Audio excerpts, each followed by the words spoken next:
तो एक intra industry trade है और एक इंटर इंडस्ट्री ट्रेड है। इंट्रा इंडस्ट्री ट्रेड मीन्स कि जो सिमिलर गुड्स होती हैं, सिमिलर नेचर ऑफ गुड्स होती हैं, वो ट्रेड हो रही होती है, उनकी एक्सपोर्ट भी हो रही होती है और उनकी इंपोर्ट भी हो रही होती है। और इसी तरह से इंटर इंडस्ट्री ट्रेड होती है। इंटर इंडस्ट्री ट्रेड का मतलब ये होता है कि वो डिफरेंट इंडस्ट्रीज़ की में जो है वो ट्रेड हो रही होती है। जैसे कि हमने अब तक जो बेसिस ऑफ ट्रेड जो पढ़े हैं, जिसके अंदर कंपैरेटिव एडवांटेज का पढ़ा है, तो वो इंट्रा इंडस्ट्री ट्रेड नहीं है, बल्कि वो इंटर इंडस्ट्री ट्रेड है। कि जैसे उसमें हमने एक तरफ कह दिया कि क्लॉथ है और दूसरी तरफ वीट है, तो जाहिर बात है कि ये बिल्कुल ये इंटायरली एक डिफरेंट नेचर ऑफ प्रोडक्ट है।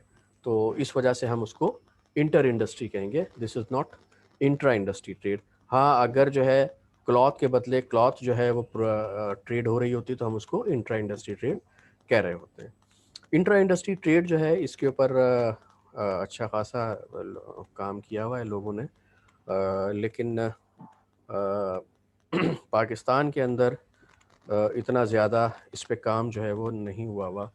तो मेरे पास आज कल जो भी, अभी तो बहरहाल आप लोग का कोर्स वर्क चल रहा है, लेकिन ये कि मेरे पास लास्ट टाइम जो स्टूडेंट थे और जो इंटरेस्टेड थे कि हम जो है वो अ, अ, ये थीसिस करना चाह रहे हैं, एमफिल का हो या पीएचडी का हो, तो मैंने तो उन सबको ये आईआईटी इंट्रा इंडस्ट्री ट्रेड का ही टॉपिक उनको दिया है और उन लोगों ने इसके ऊपर काम भी जो है वो शुरू कर दिया है।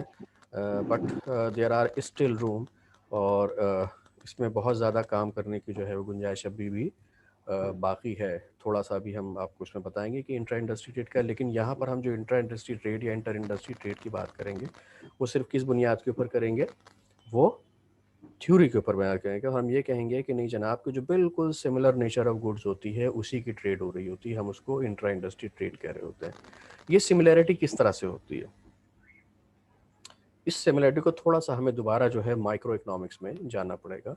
कि हमने वहाँ पर मोनोपोली पढ़ी है, परफेक्ट कंपटीशन पढ़ा है और मोनोपोलिस्टिक कंपटीशन नहीं पढ़ा है। ठीक है, मोनोपोली का मतलब ये है कि ज़ाहिर है कि वहाँ कोई प्रोडक्ट डिफरेंशिएशन नहीं होती है, उसका कोई क्लोज सब्स्टिट्यूट मौजूद नहीं है, और एक ही सेलर है जो उस चीज़ को सेल करता है, या एक ही प्रोड्यूसर है जो उसको प्रोड्यूस करता है। ठीक है, और इस वजह से हम क्या कहते हैं उसको, कि जनाब उसकी मोनोपोली है, और वो जो है जहाँ पर उसका प्रॉफिट मैक्सिमाइजिंग कंडीशन जहाँ मीट कर रही होती है, वो उसको इतनी प्राइस चार्ज कर रहा होता है, और वहाँ पर जो मार्जिन रेवेन्यू और एवरेज रेवेन्यू कर्व जो होता है वो डिफरेंट होता है, सिमिलर नहीं होता है।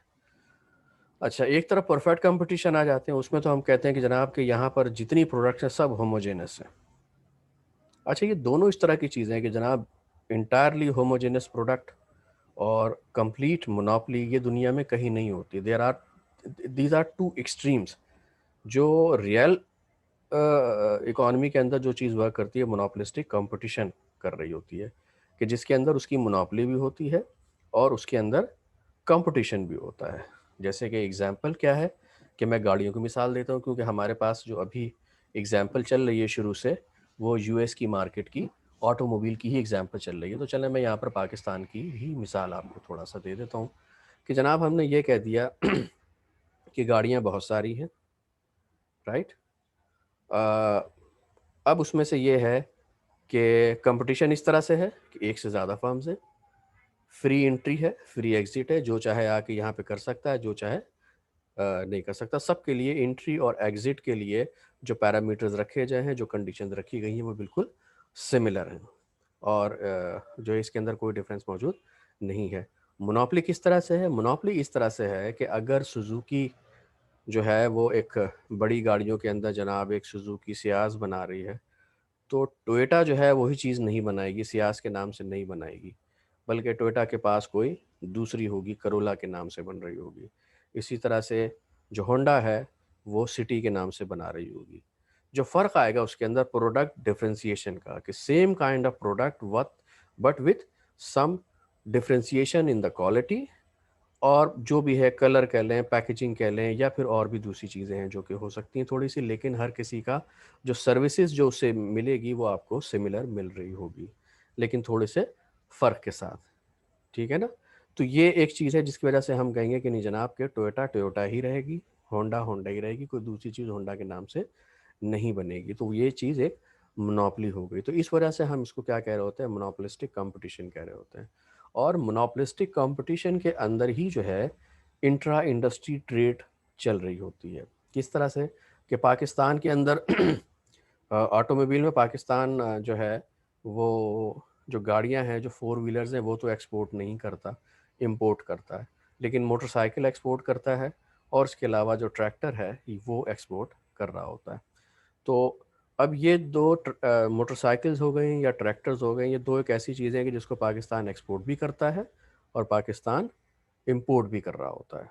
तो जाहिर है कि उसकी जो है क्वालिटी में और उसकी स्पेसिफिकेशन में वो थोड़ा सा फ़र्क होता है, बिल्कुल सिमिलर स्पेसिफिकेशन नहीं होती है वो। अच्छा जी, तो अब हम आ जाते हैं इसी के ऊपर कि हम जो यहाँ पर पढ़ेंगे इंटर इंडस्ट्री ट्रेड, जब हम बात करेंगे थ्योरी की तो हम यही समझेंगे कि नहीं जनाब बिल्कुल सिमिलर, अगर गाड़ी है तो सिर्फ गाड़ी की ही बात हो रही है, हम उसी को देख रहे होंगे।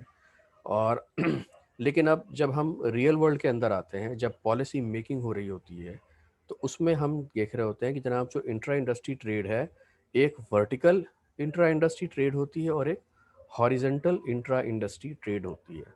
इसकी मिसाल कुछ इस तरह से है कि जैसे हम ये कह दें कि पाकिस्तान जो है वो कॉटन प्रोड्यूस करता है, कॉटन से जनाब हम डेनिम्स कपड़ा बनाते हैं और उस कपड़े को हम जो है एक्सपोर्ट कर देते हैं और फिर उससे बड़ा बना हुआ गारमेंट जो है वो इंपोर्ट कर लेते हैं। ठीक है, तो लाइन ऑफ प्रोडक्ट तो एक ही है ये, लेकिन क्या है, हम इसको क्या कहेंगे, वर्टिकल इंट्रा इंडस्ट्री ट्रेड कहेंगे। इसलिए कि एक इसके स्टेप्स हैं कि सबसे पहले कॉटन होगा, उससे यान बनेगा, यान से फैब्रिक होगा, फैब्रिक से फिर गारमेंट जो है बन रहा होगा। तो हम इसी के अंदर जो है ट्रेड कर रहे होते हैं। हम कहते हैं कि नहीं जनाब, हम एक्सपोर्ट जो है कुछ और करते हैं और इंपोर्ट कुछ और करते हैं। जैसे फॉर एग्जांपल मैं बांग्लादेश की मिसाल दे दूं कि बांग्लादेश क्या करता है, वो गारमेंट को एक्सपोर्ट करता है, लेकिन इंपोर्ट क्या कर रहा होता है, इंपोर्ट यान कर रहा होता है या फैब्रिक जो है वो इंपोर्ट कर रहा होता है, फिर उससे गारमेंट बना के आगे बेच रहा होता है। तो फिर इस तरह से ये जो इंटीग्रेशन होती है या ये जो एक ट्रेडिंग जो नेचर है इंडस्ट्री, क्योंकि इंडस्ट्री सेम है, textile industry is the textile industry, तो वो जो है हम इसको वर्टिकल इंट्रा इंडस्ट्री ट्रेड कहते हैं। हॉरिजेंटल इंट्रा इंडस्ट्री ट्रेड ये होती है कि नहीं जनाब, आप जो है इसी में ही बिल्कुल दूसरी तरफ जो है प्रोडक्ट नेचर दूसरी तरफ से ले जाते हैं, कि बजाय इसके अंदर जो है हम ये कॉटन के जो गारमेंट है या कॉटन टेक्सटाइल को जो है हम करने के बजाय क्या करते हैं, हम उसको जो आपका जो नॉन कॉटन टेक्सटाइल है, जिसके अंदर सिल्क आ जाता है आपका, या जिसके अंदर पॉलिएस्टर वगैरह आ जाता है, जो कि उसका थोड़ा सा है तो इंडस्ट्री तकरीबन सेम होती है, लेकिन ये है कि उसका प्रोडक्ट नेचर जो होता है वो बिल्कुल डिफरेंट होता है, हम उसकी तरफ आ जाते हैं। तो फिर एक तरह से ये है हॉरिजॉन्टल भी कहते हैं। वैसे हॉरिजॉन्टल हम इसको भी कहते हैं कि जनाब के बिल्कुल एक अलग होता है। जैसे फॉर एग्जांपल हमने टेक्सटाइल की बात तो कर दी, लेकिन हम जो टेक्सटाइल बना रहे हैं वो टेक्सटाइल इसके लिए नहीं है, बल्कि उससे जो है वो गाड़ियों का सीट कवर बन रहा है। हम लेदर तो प्रोड्यूस करते हैं, लेकिन बजाय लेदर को जो है हम लेदर गुड्स बनाने के, हम उसको स्पोर्ट्स गुड्स के अंदर यूज़ कर रहे होते हैं या उस लेदर को ऑटोमोबाइल के लिए यूज़ कर रहे होते हैं, या उस लेदर को हम इंडस्ट्रियल पर्पस के लिए यूज़ कर रहे होते हैं। तो इस तरह का जो ट्रेड होता है वो हम उसको कहते हैं हॉरिजेंटल इंट्रा इंडस्ट्री ट्रेड। अब यह है कि जनाब इसको कैलकुलेट कैसे किया जाता है। This is what X is export and M is import. Next उसके ऊपर आ जाते हैं। इसको जो है अगर हम आईटीटी शेयर अगर करते हैं, इसका जो इंडेक्स बनाया जाता है तो वो उसी तरह से होता है कि जनाब इसको आप डिवाइड कर दें एक्स प्लस एम से, और ये मॉडुलस है, ये सिर्फ डिफरेंस होगा, और ये अगर नेगेटिव भी आ रहा है तो ये इसको हम पॉजिटिव हो जाएगा, तो ये इसकी ये चीज़ आ जाएगी 1 माइनस। अच्छा, अगर हम कहते हैं जनाब कि अगर किसी प्रोडक्ट की एक्सपोर्ट और इंपोर्ट बराबर है, इसका मतलब है कंप्लीट इंट्रा इंडस्ट्री ट्रेड है यहाँ पर, कि जितनी एक्सपोर्ट होती है उतनी ही इंपोर्ट होती है। अगर ये बराबर है तो क्या होगा, x minus M will become zero. जब ये ज़ीरो, तो zero divide by anything will become zero, और 1 माइनस ज़ीरो विल बी 1। इसका मतलब ये है कि जनाब अगर कंप्लीट इंट्रा इंडस्ट्री ट्रेड है तो वो 1 होगी। और अगर हम कहते हैं कि नहीं जनाब हम सिर्फ इंपोर्ट ही करते हैं, एक्सपोर्ट कुछ नहीं करते उसके अंदर, मैं इसकी एग्जांपल किस तरह से दूंगा इसके ऊपर, जैसे पाकिस्तान पेट्रोल है, एक्सपोर्ट तो नहीं करता, सिर्फ और सिर्फ क्या करता है, इंपोर्ट करता है। तो अब ये जो इंपोर्ट है, एक्सपोर्ट जीरो है और इंपोर्ट जो भी है, फॉर एग्जांपल हम कहते हैं एम है तो वो हो जाएगी। और यहाँ पर भी जो divide by X plus M है उसमें क्योंकि एक्स जीरो है तो ये दोनों चीज़ क्या बचेगी, एम अपॉन एम। तो एम और एम से कैंसिल हो जाएगा तो क्या बाकी बचेगा 1, और 1 - 1 क्या होगा, 0। तो इसका मतलब है जहाँ कंप्लीट इंट्रा इंडस्ट्री ट्रेड होगी वो वैल्यू 1 होगी, और जहाँ पर इंट्रा इंडस्ट्री बिल्कुल नहीं होगी, या तो सिर्फ एक्सपोर्ट है या सिर्फ इंपोर्ट है, तो वो जो वैल्यू होगी जीरो हो जाए, सॉरी जीरो हो जाएगी वो। तो इसका मतलब ये है कि एनी वैल्यू IIT इंडेक्स की विच इज क्लोज टू 1, 1 से क्रॉस तो नहीं कर सकती, अगर क्लोज टू 1 है तो इसका मतलब है कि यहाँ पर इंट्रा इंडस्ट्री ट्रेड ज़्यादा है या उसका वो high level of intra industry trade है। लेकिन अगर वो क्लोज टू ज़ीरो है तो इसका मतलब है कि वो जनाब उसके अंदर वीक या ना होने के बराबर इंट्रा इंडस्ट्री ट्रेड है। क्योंकि अगर मैं ये कहूँ कि पाकिस्तान सिर्फ ऑयल इंपोर्ट करता है तो जाहिर है कि ये बात 100% दुरुस्त नहीं है। पाकिस्तान जो है वो ऑयल एक्सपोर्ट भी करता है। और अ, मैं 2016 से AERC में हूँ यहाँ पर। इससे पहले मैं trade development authority of Pakistan में एज एन इकोनॉमिस्ट जो मेरी वहाँ पर रिस्पॉन्सिबिलिटी थी, तो ये 2014 से लेके 2016 तक पाकिस्तान ने तकरीबन $1 billion, close to one, not over $1 billion but close to $1 billion, $900 million का जो है ऑयल, क्रूड ऑयल पाकिस्तान ने एक्सपोर्ट किया था। क्रूड ऑयल को एक्सपोर्ट करने की वजह ये थी कि पाकिस्तान के अंदर भी ऑयल जो निकला है उसमें यह था कि हमारी जो रॉयल रिफाइनरीज हैं उसके अंदर इतनी गुंजाइश नहीं है, इतनी कैपेसिटी नहीं थी कि हम जो है उसको रिफाइन कर सकते। तो इस वजह से हमने उसको सेल कर दिया था, एक्सपोर्ट कर दिया था। तो ये एक्सपोर्ट पाकिस्तान कभी कभी जो है मतलब 2 साल तक तो मुस्तकिल किया उसने, ऑयल को एक्सपोर्ट भी करता रहा है, और उसके बदले रिफाइन ऑयल जो है क्या कहते हैं हम इंपोर्ट कर रहे होते थे। तो ये है इसके ऊपर। अच्छा, फिर उसके बाद international for the United states and selected products, ये इस पे उन्होंने बताया। फिर मैंने आपको बताया था कि देखें इसमें जैसे फॉर एग्जांपल परफ्यूम्स हैं 553110 ये है असल में। मैं इसको आपको इसी के साथ बताना चाह रहा था, and this is very important for research in international economics. मैं आपको थोड़ा सा इसके अंदर एक ज़रा सी गाइड कर दूँ, सॉरी। सर ये कोड जो है इनके ये क्या इंटरनेशनल कोड्स हैं या ये पाकिस्तान के जी जी, रेफरेंस मैं से मैं कोड है? मैं बिल्कुल वही बता रहा हूँ उसके ऊपर, मैं इसी को ही करना चाह रहा था। मैं आपको थोड़ा सा बताना चाह रहा था कि ये अगर आप मैं इसके ऊपर एक पूरी एक गाइड आपको दे दूंगा, लेकिन ऐसा चीज़ की गाइड आपको ज़रूरत इतनी ज़्यादा है नहीं। मैं सिर्फ आपको थोड़ा सा बता दूं यहाँ पर कि international trade classification,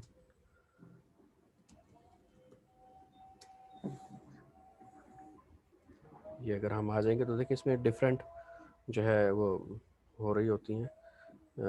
for example बल्कि मैं डायरेक्ट सॉरी, मैं ऐसा करता हूँ डायरेक्ट जो आपकी मतलब की चीज़ें मैं वहाँ पर मैं आ जाता हूँ। सर एक विट्स, एचएस कोड भी होते हैं ना? जी बिल्कुल, मैं वही बताने चाह रहा हूँ, मैं आपको वही बताना चाह रहा हूँ। ठीक। अच्छा जी, ये है एक वेबसाइट है जो आपको अक्सर इस्तेमाल करनी पड़ेगी if you are interested in research related to international trade. Wits, wits actually ये है वर्ल्ड इंटीग्रेटेड ट्रेड सोल्यूशन, ठीक है। और ये वर्ल्ड बैंक की वेबसाइट है। आप लोगों को जो है ये आप क्योंकि जो नए यूज़र हैं वो उसके ऊपर रजिस्टर करा सकते हैं, ये जैसे आप यहाँ पर लिखा हुआ होगा। लेकिन क्योंकि मैंने पहले से जो है वो रजिस्टर कराया हुआ है तो मैं इसके ऊपर आराम से जो है वो लॉगिन हो जाता हूँ। ये थोड़ा सा आप लोग ज़रा इसको गौर से देखिए। साइट पे स्टूडेंट्स भी लॉगिन हो सकते हैं? जी हाँ बिल्कुल, आप जो है यहाँ पर जैसे फॉर एग्जांपल अगर मैं दोबारा इसके ऊपर करता हूँ। नहीं, दरअसल कुछ ऑर्गेनाइजेशंस में फिर आपके इंस्टीट्यूट का मांगते हैं, वो पूछ रही थी कि नहीं, हम ऐसा अपनी कुछ नहीं होता। ये आप इसके ऊपर रजिस्टर हो सकते हैं। देखिए लिखा हुआ ना रजिस्टर, ये आप रजिस्टर कर लें। आप जो भी अपना ईमेल एड्रेस वगैरह डालेंगे उसके ऊपर रजिस्टर हो जाएगा। ये ठीक। कोई प्रॉब्लम नहीं है, आराम से रजिस्टर हो जाता है। अब होता यह है कि यहाँ से आप लोग डेटा डाउनलोड जो है वो कर रहे होते हैं। क्विक सर्च है, एडवांस क्यूरी है, tariff and trade simulation, smarts है, और ये डायरेक्ट इसके ज़रिए से जो है ये स्मार्ट ये ट्रेड सिमुलेशन है, इसको करने की ज़रूरत नहीं है। और जो चीज़ भी आप डाउनलोड करते हैं वो यहाँ पर जो है वो मौजूद होती है। मैंने पिछले दिनों अपने इतना ज़्यादा होगा कि मैंने सारे के सारे जो है ना वो डिलीट कर दिए थे यहाँ पर अपने, क्योंकि वो जो एलोकेटेड आपको होता है वो ख़त्म हो जाता है।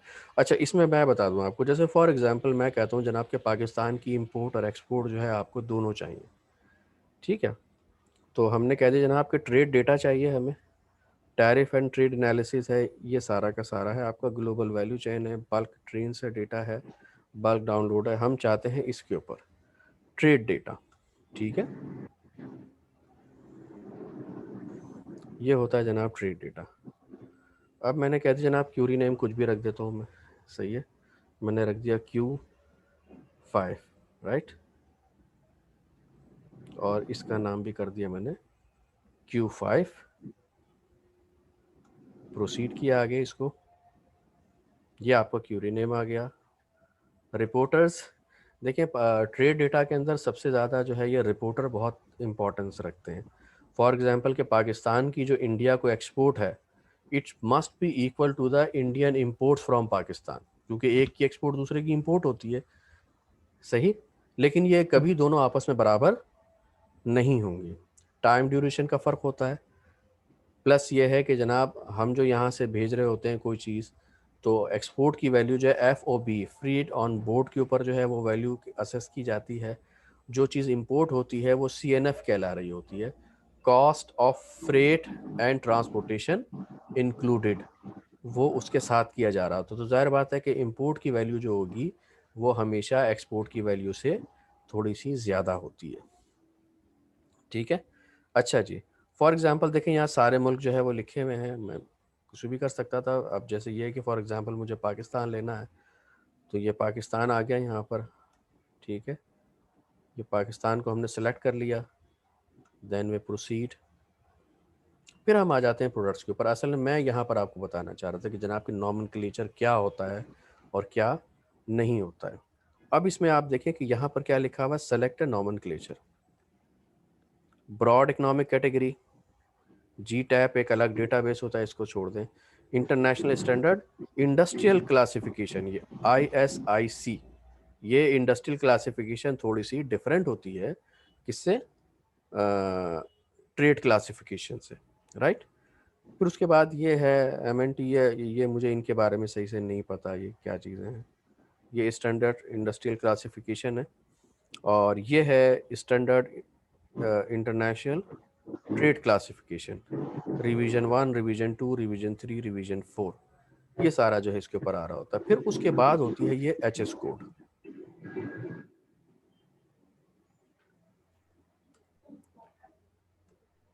ये है HS कोड। इसका मतलब ये है कि देखिए लिखा है 1988, इसका मतलब है कि डेटा जो मिलेगा HS के ऊपर 1988 से मिलेगा आपको, 88 से लेके ये। फिर उसके मुख्तलिफ रिवीजन होते रहे थे, जिसमें कुछ प्रोडक्ट की जो है नया कोड दिया जाता है या उसके कोड को चेंज किया जाता है, ठीक है। तो इस सर, वजह से ये एचएस किसकी एब्रीविएशन है? HS harmonise system code.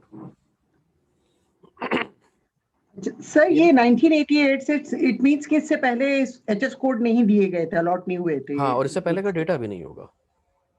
अच्छा, जी, इससे पहले गए फॉर तो सर एग्जांपल। फिर ट्रेड ट्रेड जो होती होगी तो सर फिर किस क्राइटेरिया से, मतलब नहीं किस तरह देखिए, होती? उसमें कुछ चीज़ें ऐसी होती हैं कि जिसके ऊपर जो है वो ये रिवीजन होती रहती हैं चीज़ें ना। जैसे एक चीज़ है कि 96 से पहले आपको जो है ये जो जितनी भी ये हैं सेलुलर फ़ोन रिलेटेड चीज़ें, वो इलेक्ट्रॉनिक मशीनरी में ही काउंट होती थी, उसी का एक सब हेड था। सही है ना। लेकिन उसके बाद जो है क्या कहते हैं, इसको बिल्कुल चेंज कर दिया गया, उसको अलग कोड दे दिया गया कि जनाब सेलुलर फोर इंडस्ट्री का ये सब कोड होगा, ठीक है ना। तो वो चेंजेस होती रहती हैं उसके ऊपर, इसी तरह से और चीज़ें भी चेंज होती रहती हैं। तो ये वक्त के साथ साथ चीज़ें जो हैं वो थोड़ी सी चेंज होती रहती हैं, और इसी के साथ ये इसमें हार्मोनाइज सिस्टम ऑफ कोड के अंदर चेंज होता रहता है। फॉर एग्जांपल मैं कहता हूँ जनाब कि हमने ले लिया ये 88, 92, 90, 96 से हम लेते हैं, ये हो गया हमारे पास। अच्छा, अब आप देखें यहाँ पर किस तरह से होता है। Product code, search, select from product tree, ये मैं इधर बताना चाह रहा हूँ। जैसे एचएस को अगर हमने लिया है, दिस इज व्हाट, ये 2 डिजिट के ऊपर आ गया, ठीक है। लाइव एनिमल है, यूवी है, जो कुछ भी है। अच्छा, फॉर एग्जांपल अगर मैं ये करता हूँ इस पे, जैसे मैंने कह दिया जनाब ये क्या है, नंबर 6, सॉरी नंबर 6 को छोड़ दें, मैं नंबर 10 पे आ जाता हूँ, सीरियल्स। ये मैं इस वजह से कर रहा हूँ कि ज़्यादा आसान है। जैसे नंबर 8 जो है ये एडिबल फ्रूट्स है, ये वेजिटेबल्स है, चैप्टर 7। चैप्टर 10 जो है सीरियल है। अब इसका 4 डिजिट होगा। अगर मैं इसको प्लस को क्लिक करता हूँ तो देखें ये आ गया इसके ऊपर, इसके सब हेड आ गए। सीरियल के अंदर क्या चीज़ें हैं, वीट है, राई है, बार्ले है, ओट्स है, मेज है और राइस है, ठीक है। ये 4 डिजिट के ऊपर। अब राइस कौन सा राइस, ठीक है ना, वीट कौन सा वीट। हम कहते हैं चले राइस, क्योंकि पाकिस्तान की एक्सपोर्ट राइस के अंदर ज़्यादा है, तो मैं इस वजह से राइस को थोड़ा सा देख लेता हूँ। यह है 4 डिजिट के ऊपर, सिर्फ 1006 कोड किसका है, राइस का। अब 6 डिजिट पे आ गया तो हमने देखा क्या चीज़ है ये, इसके अंदर 4 प्रोडक्ट है। राइस इन हस्क, यानी कि बिल्कुल जो रॉ होता है, जो जो उसके ऊपर छिलका नहीं उतरा हुआ होता है वो सिर्फ, ठीक है ना ये। फिर उसके बाद ये हस्क ब्राउन राइस हो गया, ठीक है। फिर उसके बाद मिल्ड राइस है, और ये ब्रोकन राइस है। पाकिस्तान की सबसे ज़्यादा एक्सपोर्ट इन दोनों में है, 10063, 10064, ये 6 डिजिट तक जो है ये आपका। सर बासमती किसमें है, कौन सा, कैसे, जी अब मैं यही बताना चाह रहा था आपको। सर अगर ये ब्रोकन राइस में पाकिस्तान की सबसे ज्यादा एक्सपोर्ट है, तो ये तो बहुत सस्ता मिलता है पाकिस्तान में। क्या कह रही हैं, दोबारा कहिए।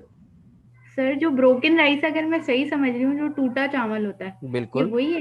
जी हाँ तो बिल्कुल, इसके रेट तो कम होते हैं जब खरीदने जाए, हाँ। और जो बिरयानी वाले चावल होते हैं वो महंगे होते हैं। लोग हमें बेवकूफ बनाते हैं शायद कि ये तो एक्सपोर्ट क्वालिटी का चावल है इसलिए महंगा है। नहीं, वो तो होता है ना, जाहिर बात है कि ये देखें आप किस टेक्नोलॉजी को यूज़ कर रहे हैं। चावल टूटता तो है, जो टूट जाता है तो फिर इस तरह से बिक जाता है, वो हर किस्म के खरीदने वाले हैं। देखिए पाकिस्तान की ब्रोकन राइस की सबसे बड़ी मार्केट अफ्रीका है। अच्छा जी सर, वहाँ अफ्रीका, कहाँ जाते हैं ब्रोकन राइस? बिल्कुल ब्रोकन राइस वहाँ जाता है। बासमती राइस तो ये यहाँ जाता है, मिडिल ईस्ट के अंदर जाता है, और ये यूरोप जाता है। तो मतलब जो यूरोप भी बहुत है, पाकिस्तान के तो बहुत अच्छे वाले चावल है वो यूरोप जाते होंगे। हाँ ये, और इसी तरह से और जो वैसा चावल होता है, जो मोटा चावल होता है, जिसको हम यहाँ पे नया चावल कह रहे होते हैं, सेला, ये सारा का सारा फिर ईस्ट में जाता है। ये इंडोनेशिया है, मलेशिया है, यहाँ पर जो है वो लोग इस तरह के राइस को इस्तेमाल करते हैं। और जो वहाँ पर है, जैसे कि अमेरिका और उसके अंदर, वहाँ पर जो क्लासिफिकेशन है, जैसे मैंने कहा ना कि ये 100630 है। अच्छा, अब मैं 1 मिनट इसी के ऊपर ही मैं आपको जो है, चले मैं इसके बाद फिर आपको बता, ये देखें हो गया इस तरह से, ठीक है ना, ये इस तरह से। फिर इसी तरह से और चीज़ के अंदर भी आ जाते हैं, जैसे फॉर एग्जांपल के जनाब ये चैप्टर 52 कॉटन लिखा हुआ है। This is not raw cotton, ये कॉटन का पूरा एक है इसके ऊपर, कि कॉटन के अंदर कॉटन यान है सारा का सारा, ये cotton yarn, cotton yarn, cotton yarn. और उसके बाद फिर जो है 508 से और ये यहाँ तक, ये सारा का सारा क्या है, कॉटन फैब्रिक है, डिफरेंट ग्रेड का, ठीक है। अब जैसे ये है कि जनाब ये कॉटन फैब्रिक है, जैसे मैंने कह दिया कि 5209, जैसे फॉर एग्जांपल ये है, इसके अंदर देखें फिर मुख्तलिफ ये है, प्लेन वीव अनब्लीच्ड, 3 थ्रेड और 4 थ्रेड अनब्लीच्ड। फिर उसके बाद ब्लीच्ड फैब्रिक। ब्लीच का मतलब ये होता है, एक तो ये होता है कि अनब्लीच्ड का मतलब ये है कि उसके ऊपर कोई कलर वलर नहीं किया जाता। ब्लीच का मतलब ये है कि इस पर थोड़ा सा कि एक बिल्कुल जो कोरा कपड़ा कहते हैं वो कुछ इस तरह से होता है। फिर ब्लीच्ड का मतलब ये है कि कलर करने से पहले उसको ब्लीच्ड किया जाता है, ठीक है। फिर उसके बाद ये आ जाता है डाइड फैब्रिक, ठीक है। तो इसका मतलब ये है कि बॉर्डर के अंदर जो है तो एक कोरा कपड़ा होता है, एक ब्लीच्ड होता है, और फिर सर उसके बाद यस, एक एक जो इनिशियली होता है वो येलो कलर का, जिसे कोरा कपड़ा कहते हैं, अनब्लीच्ड और अनब्लीच्ड होता है ना। और हम्म। फिर जब हम व्हाइट इसको करते हैं तो वो ब्लीच करके जी मतलब बिल्कुल, ये ट्रीटेड होता ब्लीच्ड है होता ना। है, फिर उसके फिर बाद हम कलर होता है डाइड, फिर उसको डाइड होता फिर है, ये ठीक है डाइट, ना। हाँ फिर डाइट। तो ये इस तरह का जो है क्या कहते हैं ये किया जाता है। फिर चैप्टर 52 को छोड़ दें, फिर हम आ जाते हैं यहाँ पर, और भी बहुत सारे हैं इसमें। चैप्टर 68 है, 69 है, आर्टिकल्स ऑफ स्टोन, जैसे हमारे पास जो मार्बल की चीज़ें हैं वो सारी इसके अंदर जो है वो आ जाती हैं, ये ठीक है ना। तो ये सारे हैं। आर्टिकल ऑफ सीमेंट आ गया, कंक्रीट एंड अदर आर्टिफिशियल। तो ये इस तरह से 4 डिजिट और फिर उसके बाद 6 डिजिट के ऊपर जो है वो सारी की सारी चीज़ें दी हुई होती हैं, ठीक है ना। और ये इसी तरह से ये 84 जो है, 85 इलेक्ट्रिकल मशीनरी है, 84 जो है वो जनरल मशीनरी है, फिर रेलवे है, और फिर ये व्हीकल्स हैं 87 पे। 88 पे एयरक्राफ्ट हो जाते हैं। चैप्टर 89 जो है वो शिप्स का है। और फिर इस तरह से ये हमारे पास टोटल चैप्टर जो है 97 चैप्टर्स होते हैं इसके अंदर, 2 डिजिट के ऊपर, फिर उसके ऊपर 4 डिजिट, और फिर उसके ऊपर 6 डिजिट।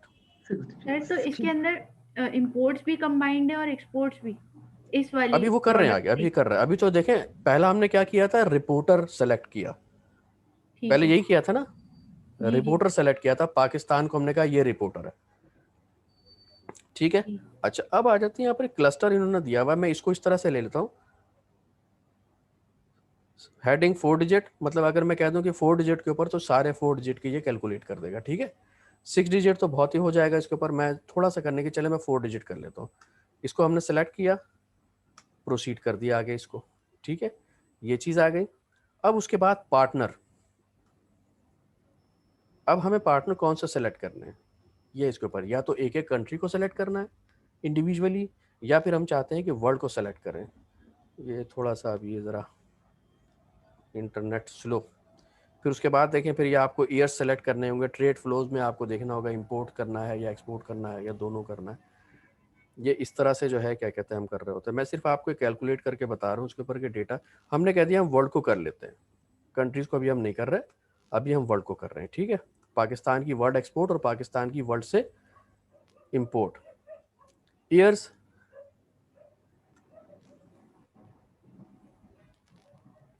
नाइन्टी सिक्स से देखें, मैंने कहा था ना वो हमने 96 HS 96 सेलेक्ट किया, तो देखें दिखा रहा है 96 से सिर्फ ये, ठीक है ना।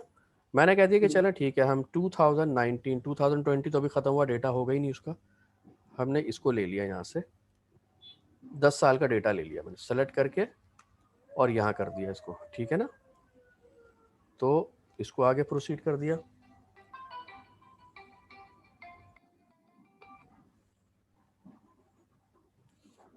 अच्छा जी, फिर उसके बाद ट्रेड फ्लोज के ऊपर हम आ जाते हैं। इसमें देखें, एक्सपोर्ट है, ग्रॉस एक्सपोर्ट है, ग्रॉस इंपोर्ट है, इंपोर्ट, री एक्सपोर्ट, ग्रॉस एक्सपोर्ट इस वजह से कहते हैं कि नेट एक्सपोर्ट प्लस एक चीज़ होती है जिसको हम री एक्सपोर्ट कहते हैं, सही है। कि तो री एक्सपोर्ट इस तरह से होती है, समझे कि री रूट हो जाती है, कि पाकिस्तान में कोई चीज़ आई, कि जैसे एक ये था कि पाकिस्तान के अंदर जो है वो टमाटर की जो है बहुत अभी उसकी किल्लत थी, तो वो धड़ाधड़ इंपोर्ट हो रहे थे, तो ज़्यादा महंगे दाम वो इंपोर्ट किए थे।